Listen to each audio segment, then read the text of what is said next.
హైదరాబాద్లో విలువైన ప్రభుత్వ ఆస్తుల జాబితాను సమర్పించాలంటూ అధికారులకు ముఖ్యమంత్రి రేవంత్ రెడ్డి ఆదేశాలు జారీ చేశారు. ఏవైనా ప్రారంభోత్సవాలుంటే వారం రోజుల్లో పెట్టుకోవాలంటూ సూచించారు. మెట్రో కొత్త మార్గాలకు త్వరలో శంకుస్థాపన చేస్తామని తెలిపారు.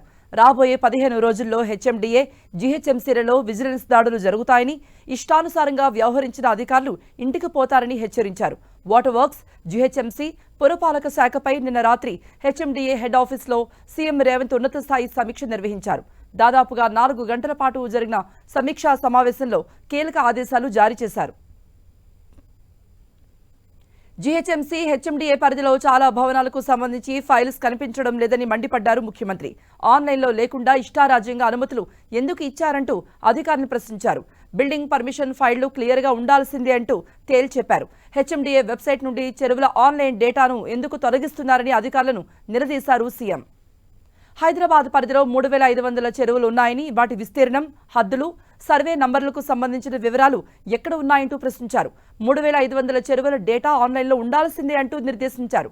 చెరువుల ఆక్రమణకు గురి కాకుండా వాటి వద్ద తక్షణమే సీసీ కెమెరాలు ఏర్పాటు చేయాలంటూ ఆదేశించారు.